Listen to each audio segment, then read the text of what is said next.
Ang 2025 para sa mga Libra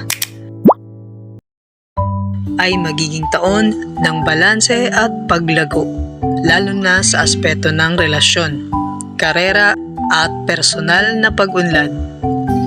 Ang karera at pananalapi naman ng mga Libra sa simula ng taon, maaaring makaranas ng ilang pagsubok sa trabaho.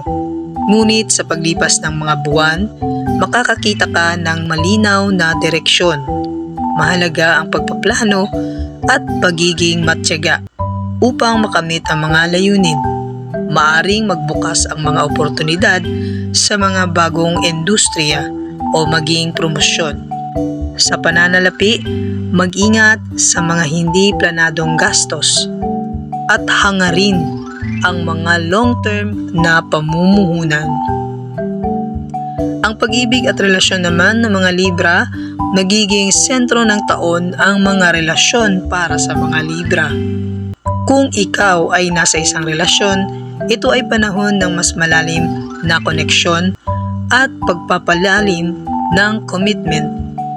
Sa mga single, maaring makaranas ng mga bagong romansa na magdadala ng kasiyahan at inspirasyon. Mahalaga rin ang pagsasaayos ng mga problema o hindi pagkakaunawaan upang mapanatili ang kapayapaan sa mga relasyon. Ang kalusugan naman ng mga Libra para sa taong 2025 ay magiging matatag kung magtutuloy-tuloy ka sa balanseng pamumuhay. Bigyan ng pansin ang tamang nutrisyon at regular na exercise upang manatiling malakas. Huwag kalimutan ang mental health. Maglaan ng oras para sa sarili at sa mga bagay na nagpapasaya sa iyo.